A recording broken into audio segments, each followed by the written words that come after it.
Olá, bem-vindos e bem-vindas, um bom dia a todos. Eu sou Denise Barbosa e estamos aqui mais uma vez para o McKinsey Talks. McKinsey Talks já se consolidou como um espaço para conversas ao vivo com os maiores experts do mundo sobre temas relevantes para a agenda de negócios. E o tema de hoje é NFT, como o blockchain tem revolucionado o mundo das artes e a economia criativa. Today, we are joined by Ian Bode, associate partner at McKinsey based in São Francisco. Good morning, Ian.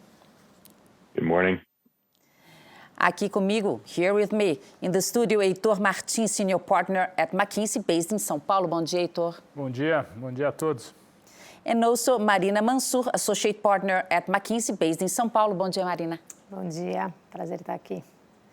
Vale lembrar que vocês de casa poderão fazer perguntas a qualquer momento, utilizando o campo que fica à direita da tela ou na parte de baixo, caso vocês estejam usando um celular. Por favor, contribuam, a participação de vocês é fundamental. Today, our session will be in English. Shall we start, Marina? Sure. So before we start, I just want to give a context of why we're here today. So a few weeks back, we were with Ian and Denise talking about blockchain. And in that session, we received a lot of questions about NFTs, non-fungible tokens. And we thought it would be worth to do a whole session on NFTs because they have a lot of different aspects than the usual cryptocurrency and blockchain. So that's why we have Ian and Heitor today to discuss NFTs. NFTs, non-fungible tokens, are built on top of the blockchain technology, but they have a main difference from cryptocurrencies.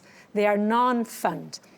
So the fungibility of the cryptocurrency means that any cryptocurrency can be exchanged to one another or can be in equal value to one another.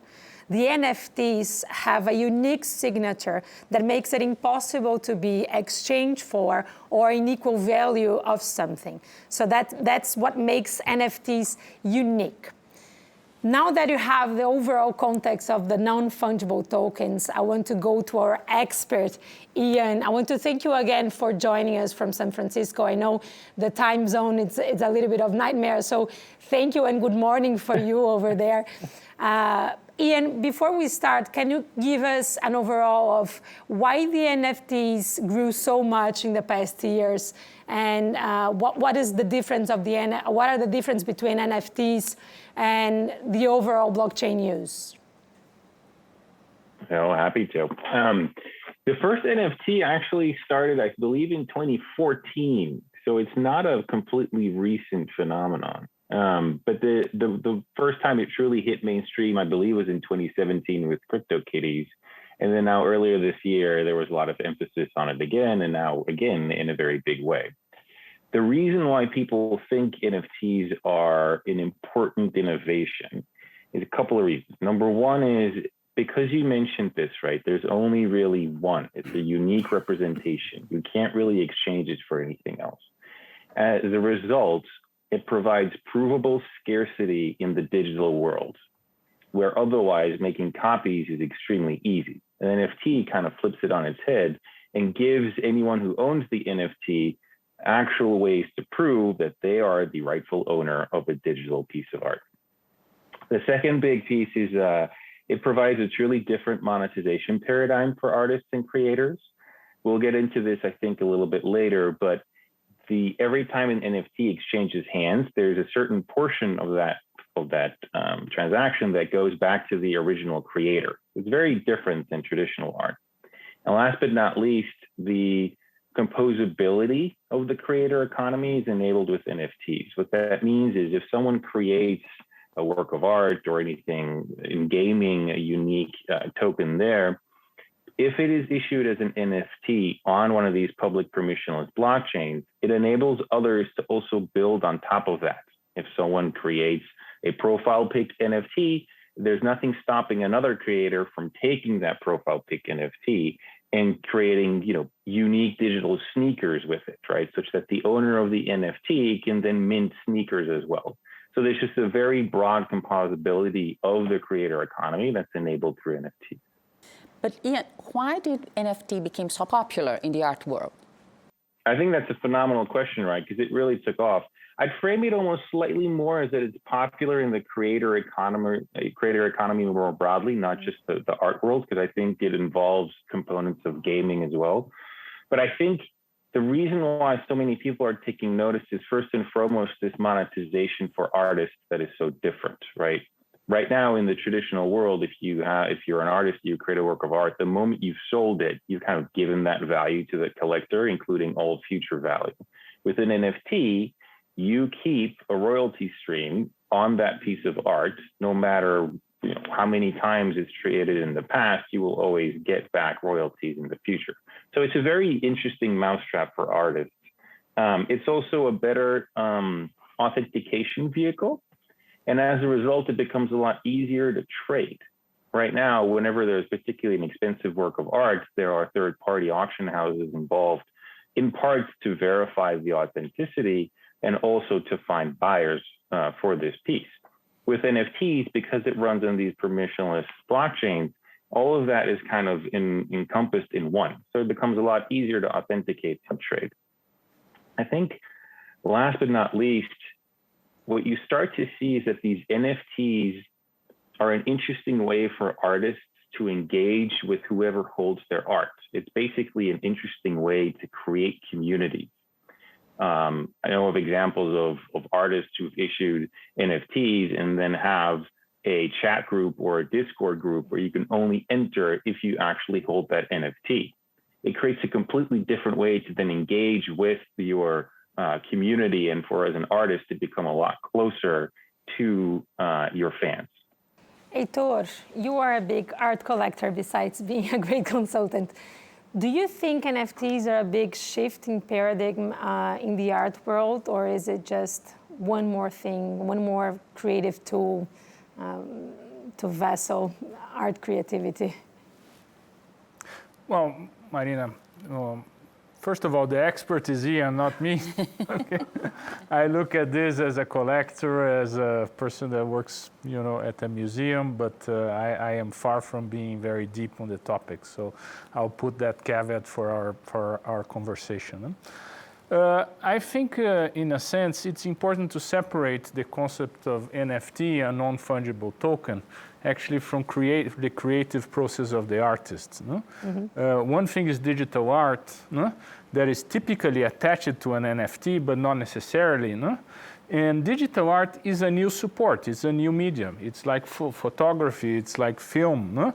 100 years ago or 150 years ago, you started to introduce photography, and that opened a whole new world in the creative arts. No?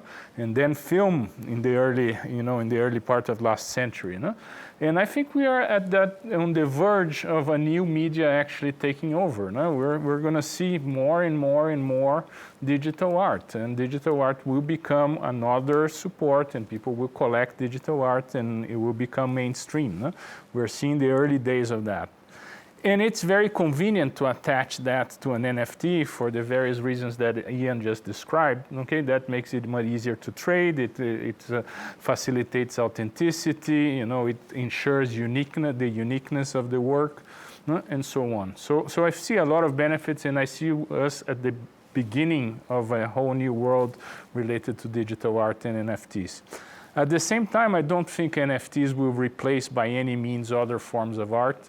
And there is a big question mark on what will be the value trajectory of that for those who are more interested in the market aspects of NFTs. Mm-hmm. But do you think it's a new way to commercialize it? So Ian mentioned the difference in the value chain for the creator and for the collectors. Do you think that change will extend to other forms of arts? Not only digital art? Yeah, that's an interesting thing. No? You can actually say, I'm going to attach an NFT, a non-fungible token, to a work of art that already exists, to a painting and so on. No? That is a different thing. You're trying to actually, bring a solution, a technical solution to a problem of authenticity, a problem of certifying property, and a problem of actually charging for royalties in the value chain as the work moves from one hand to another.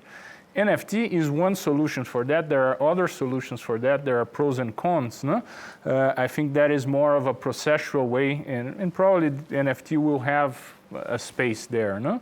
But that's not the digital art per se. No? I think the digital art is actually the more interesting, more creative aspect of the chain. And just following on that, so you mentioned the digital art aspect of it.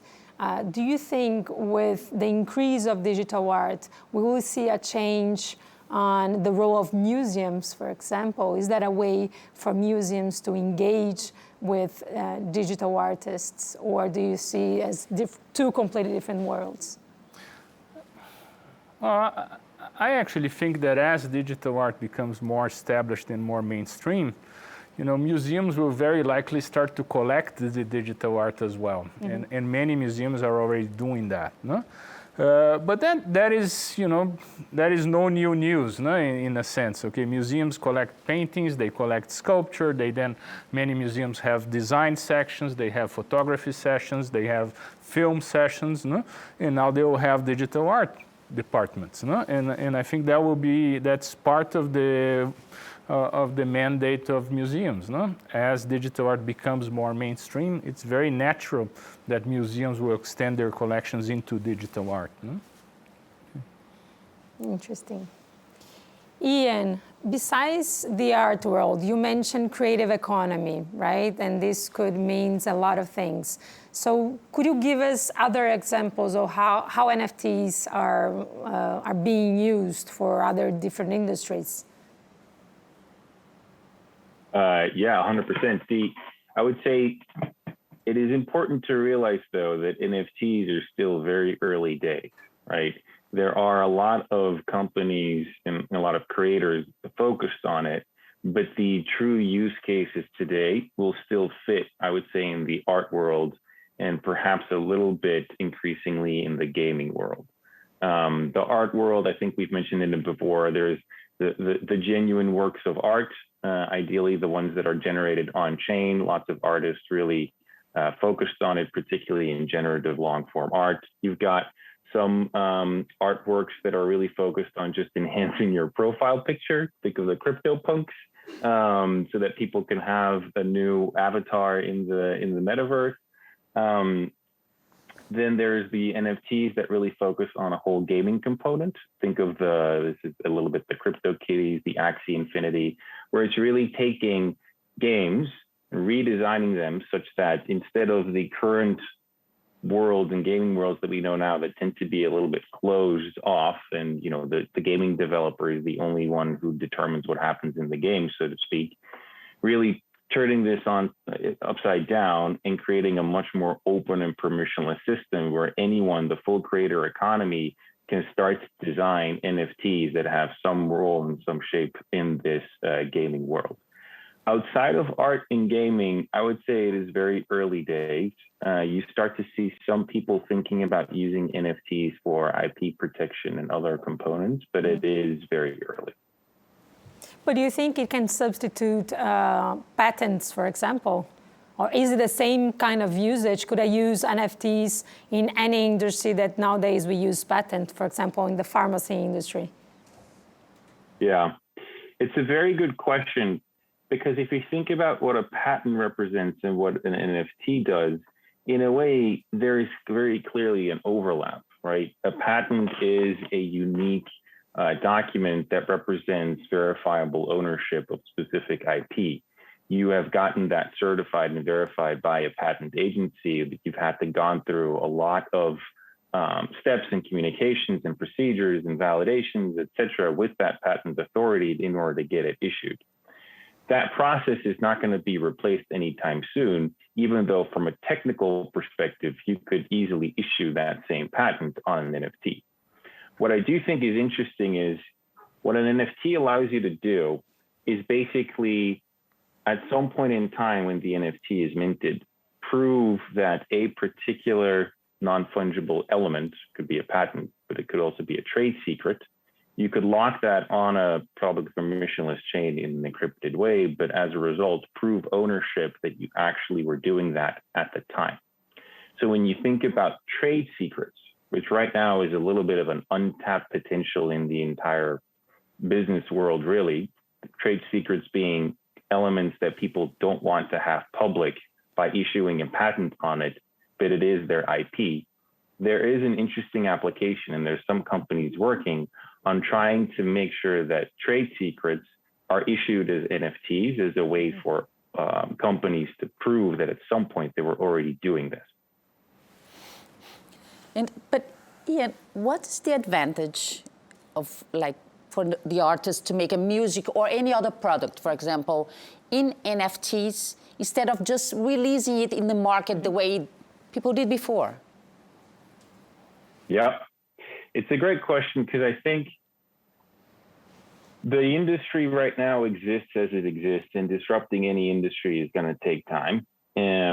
Because there's a lot of hype around NFTs that was completely going to append everything. And I think the reality is it will take some time. But the benefits for artists to create their work of art as an NFT, I think, are real. And again, this goes back to fundamentally the distribution of how it occurs. If you, as an artist right now, want to launch a piece of work, whether that's a video or a song or you name it, right? You tend to be very reliant on third-party platforms. Think of the large streaming services, think of the large video services, that all have their own rules and that typically take a very large commission.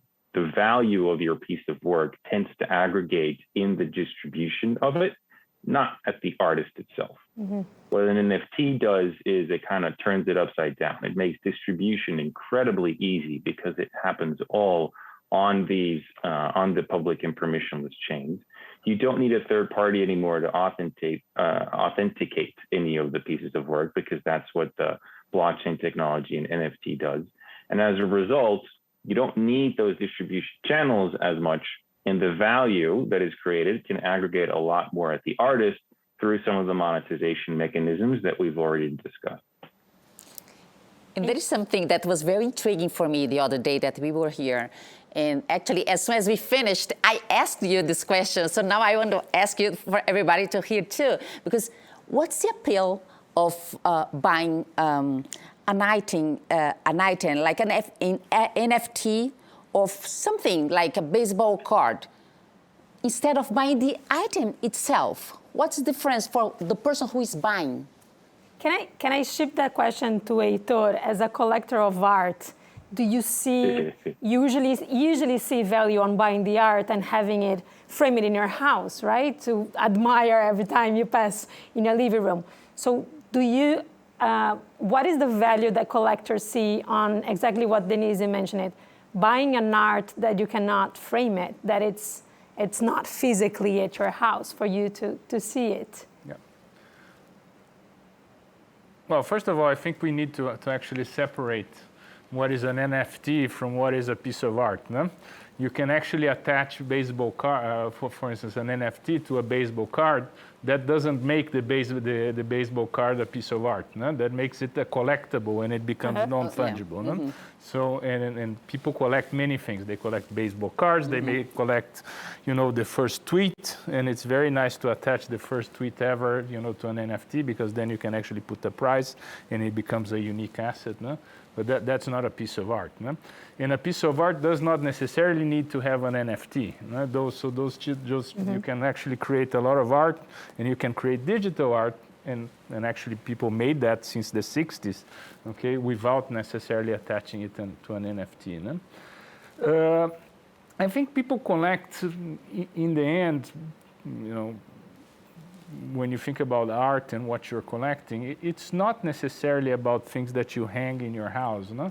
Evidently, hanging things in your house is a nice thing, is one way of actually using, an asset that you have. No?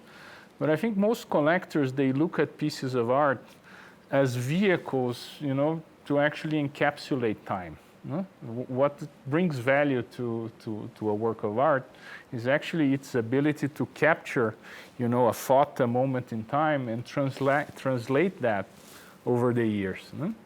Okay, so this is very fundamental. When you look at a Michelangelo or a Da Vinci, this was something that was created 600 years ago, and that is actually bringing the context of the Renaissance and what the artists were thinking, what were the challenges of that moment in time, and translating that into today.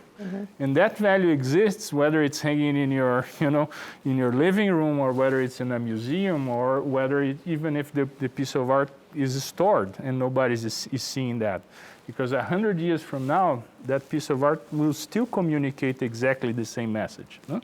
So when you create digital things, even if you're not seeing them, as long as they will endure over time, they will meet that purpose of actually encapsulating the today, what is happening now for the future. And that will have value for collectors and for humanity. Because the value for collectors, in a sense, is a translation of the value for society as a whole. And Heitor, speaking on... That's a very, very complicated explanation. Okay, I take it. But Heitor, you mentioned value for collectors, right? And we've seen Christie's, for example, engaging in NFTs and selling pieces of art for millions and millions of dollars. It became a phenomenon, right? So how do you see digital art versus other arts, and the value that the market is giving to digital art versus other forms of arts? I think the value that you see in digital art today is actually the value of people who are looking at the emergence, the birth of a new support for art. No? And they are looking at that, and they're going to say 100 years from now, 200 years from now, people are going to refer to this moment in the early 2000s, and they're going to say, that was the moment when digital art actually became mainstream, and I have the possibility to actually own a piece of that, and a piece of that moment in time. So actually, people are attributing value to this, not necessarily because of the economic value, but because of the real value. This will have meaning, for humanity 100 years from now, 200 years from now. That is what, in the end, attributes value to a piece of art. No? Okay. And Ian, taking a little bit of what Denise mentioned, right? When you have a physical piece of art in your living room, you also have the security that that piece of art is there. It is yours. It can maybe be robbed, but it's there and it's yours, and you can put insurance on it. But what about NFTs? What is the security that you have that that piece of NFT will always be yours, even if the platform goes bankrupt, or if it closes, or if there's a hacker in the system? What is the security of buying NFTs or collecting NFTs? Yeah, and I think that's a phenomenal question, because it goes to the heart of why an NFT is actually different than the digital art that currently already exists, at least from an authenticity perspective, right? You mentioned right now, it's very easy when you have art in your living room, it's there, you can enjoy it, it's great. The problem actually happens when you take that piece of art, whether it's physical or already in digital form, turn it into something digital, and then turn it on the internet, right? At that point, pictures of the David by Michelangelo or the Mona Lisa or whatever, once it's on the internet, everyone is free to copy it, and it is impossible to prove, or very, very difficult at that point, who is the original owner and author of it. When you have a digital work of art that is issued via an NFT, clearly you can still get it on a digital frame at your home, but you can also start to display it in purely digital form in these digital art exhibitions, etc. But doing so in a way such that it's very clear that you still own that piece of art. Because all that digital representation is doing is pointing to your hardware wallet, just to get a little bit technical. It is just pointing to your hardware wallet, which then points to wherever the NFT is stored, whether that's on-chain or somewhere else. But you are the only person who has that verifiable token that says, yes, you are the actual owner of this piece of art. As a result, the moment you bring it into the digital world, millions of people can enjoy it. They can still right-click save it, so to speak, but the moment they then display that same piece, they can't prove that it's theirs. So if you have authentication services then built on top of this digital world, take the example of Twitter, right? If you have an NFT that is a very new profile pic, could be a CryptoPunk, right? They're very expensive. If you put that on your Twitter handle and it says you have that CryptoPunk, it's very easy for Twitter to then implement the technology that says, I'm going to require you to link your hardware wallet to your Twitter account such that I can very easily check, do you own this NFT or not? If you own the NFT, you get a little green check, very similar to these verified blue check accounts, right? If you don't get the check. And so all of a sudden, you take away this whole complexity of, oh, but I can save the picture and then I ripped it and no one is the wiser for it. No, it doesn't work that way. If you own the NFT, you can show it in the digital world, and it's very easy for someone to verify that you actually own it. So I think that becomes a critical differentiation, and what allows NFTs you to take a work of art that normally is in your living room and just bring it to the digital world, but in an authenticated and verifiable way. Heitor, when you came here a few weeks ago, we were talking about MASP. You spoke about digitalization and modernization of museums. In your opinion, how museums such as MASP can leverage these new blockchain technologies? Denise, I think at some point in time, we will actually start collecting digital art. That is inevitable. I think over time, every museum will start to own and display digital art in their collections, and that will be no different with MASP. We are a little bit less bullish about other types of uses for NFTs in the museum world. For instance, the whole idea of attaching NFTs to the already existing works of art and putting them on the internet, we don't see a lot of purpose on that. For instance, in our collection, all the works are already digitally available. You can go to our website, you can download the images, you can play with them. We don't charge any copyright for their usage, for all the works that are more than 70 years old. So we don't see what is the value of this next step of the NFT in that context. Maybe for community uses, for the purpose of creating a community, maybe we use NFTs at some point for fundraising, as Ian mentioned. We might have some applications there, but we think the main, event that will take place in the digital world for museums will be digital collections of digital art.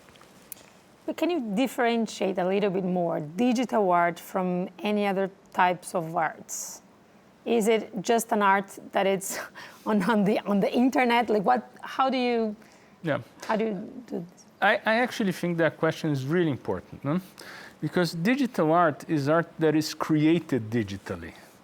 Okay? You can get a work of art that already exists. You can get to a Raphael, which is well known across the world, and you can make a photo of that and put that in the internet. That is not digital art. Okay, the Raphael is the Raphael. It's a painting on wood that actually sits on our Pinacoteca. And that is an unreplaceable, non-fungible object that will continue to exist there. And the image, the photo, the NFT that you may create of that work is just a replica of that, just like a poster is. You can, or a photo is. There is very little interest in that for the museum. Now, what is different is that when you are painting, okay, you're in a certain sense, the artist is constrained by the tools that support offers. So paintings are traditionally bidimensional. You cannot represent time in the painting. So there are a bunch of limitations. Digital art is a different way to create in a digital space. So for instance, you can create art by actually coding algorithms. So, when a user opens his computer, the art is actually created by an algorithm on that moment. That is a different way of creating art than it is of painting or sculpting. And this is what it will be relevant. This is what will bring meaning to this, is actually that digital art is providing artists with a tool to create things that they cannot create in a painting, they cannot create in sculpture, they cannot create in photography, they cannot create in movies. And that is, the new frontier which we are entering at this point. This is why CryptoPunks are so important. That's one of the first manifestations of that, of generative art. Okay, let's go to the questions from the audience. The first question is for Ian. Ian, are companies using NFTs for their innovation process? Right. I think that's a good question. I would say it's too early days for that, to be quite honest. Like I mentioned, there's some experimentation going on where certain companies are considering using NFTs for their trade secrets. But there are some complications to doing that we haven't really touched on. But like having an NFT as a corporate is still pretty tough as long as it's issued on a blockchain. You can't just have an NFT and have it sit in your bank account, for example, right? It doesn't work that way. There's an entirely new different custody infrastructure. It's a lot harder to get these things minted. There's just a lot of difficulties that people still need to work through. So I would say from a conceptual perspective, some companies are working through using NFTs for their innovation process, particularly trade secrets, but it is very, very early days. Ian, I have one other question from the audience here. There's a different element between NFTs and normal art, as they say, that is the unit versus fraction.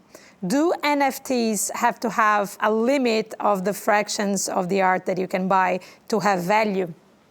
I would separate the fractionalization of an NFT from the actual NFT, right? An NFT just means it's a non-fungible token. It represents a unique object at that period in time. You can then decide to sell the NFT in its whole, or you can decide to fractionalize it if there's some sort of illiquidity premium associated with it.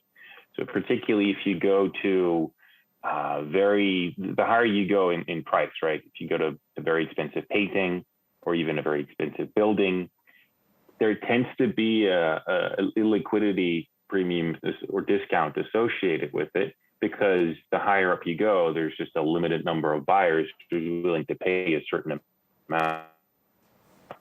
If you fractionalize it, meaning that you divide it into small different pieces, all of a sudden the ticket size becomes a lot smaller, your audience becomes a lot bigger, and as a result, you could potentially get a higher price for that NFT in its entirety. But I would say that starts to apply when the numbers become very big. But you've had a couple of successful examples already happen with really high collections of art, for art blocks, for example. You've had it happen to a couple of CryptoPunks. But I would just very clearly differentiate between fractionalizing something and an actual NFT. Yep. I have another question from the audience for Heitor. Heitor, as an art collector, you not only collect the piece of art, but you also see that piece of art gaining value. How do you see is the process of a piece of art gaining value over time? And how is this process different for digital arts and NFTs and what we're seeing in this hype moment? Marina, I actually think that NFTs are an important driver of value creation. First of all, because NFTs take away a lot of the pains, or potentially take away a lot of the pains that you have in the art market. No? It's unique by definition, so you ensure authenticity. No? You solve the question of the succession rights, no? Which is really important. You ensure that the work of art is preserved over time and it's and kept, so it's a very stable, and it's also accessible. It's very easy to trade NFTs, and you can even fraction NFTs as we were discussing. So that has a potential to actually reducing a lot of the barriers that hold people from collecting art and for collecting other things. So I think NFTs in general may actually lead to an expansion of the art market, which is really important.